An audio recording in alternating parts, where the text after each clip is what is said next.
حضرت شہرا فرماتی ہے جب ام المؤمنین ام سلمہ رضی اللہ تعالیٰ عنہا کو حسین رضی اللہ تعالیٰ عنہ کی شہادت کی خبر ملی تو انہوں نے اہل عراق کو بہت لعنت ملامت کی اور فرمانے لگی ان لوگوں کو اللہ تباہ کرے۔ انہوں نے حسین کو شہید کر دیا۔ پھر انہوں نے فرمایا یہ میرے سامنے کا واقعہ ہے کہ ایک دفعہ فاطمہ نبی کریم صلی اللہ علیہ وسلم کے پاس آئی۔ وہ ہانڈی میں نبی کریم صلی اللہ علیہ وسلم کے لیے حلوہ لائی تھی۔ اس نے ہانڈی لا کر نبی کریم صلی اللہ علیہ وسلم کے سامنے رکھ دی۔ آپ صلی اللہ علیہ وسلم نے پوچھا تمہارے چاچا کا بیٹا یعنی حضرت علی رضی اللہ تعالیٰ عنہ کہاں ہے؟ فاطمہ رضی اللہ تعالیٰ عنہ نے جواب دیا وہ گھر میں ہے۔ آپ صلی اللہ علیہ وسلم نے فرمایا جاؤ اس کو بھی لاؤ اور بچوں کو بھی لے کر آؤ۔ حضرت ام سلمہ رضی اللہ تعالیٰ عنہ فرماتی ہے چنانچہ فاطمہ گئی اور بچوں کو لے کر آئی۔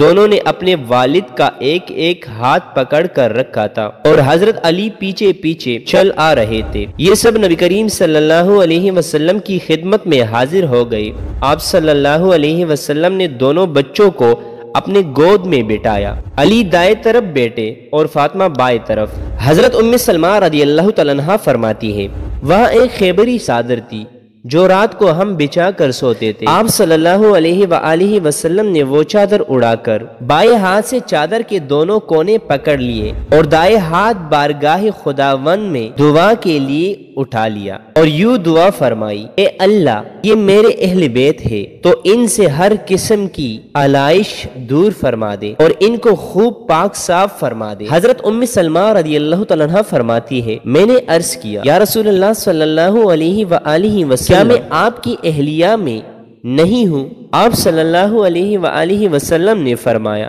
کیوں نہیں تم بھی چادر میں آ جاؤ۔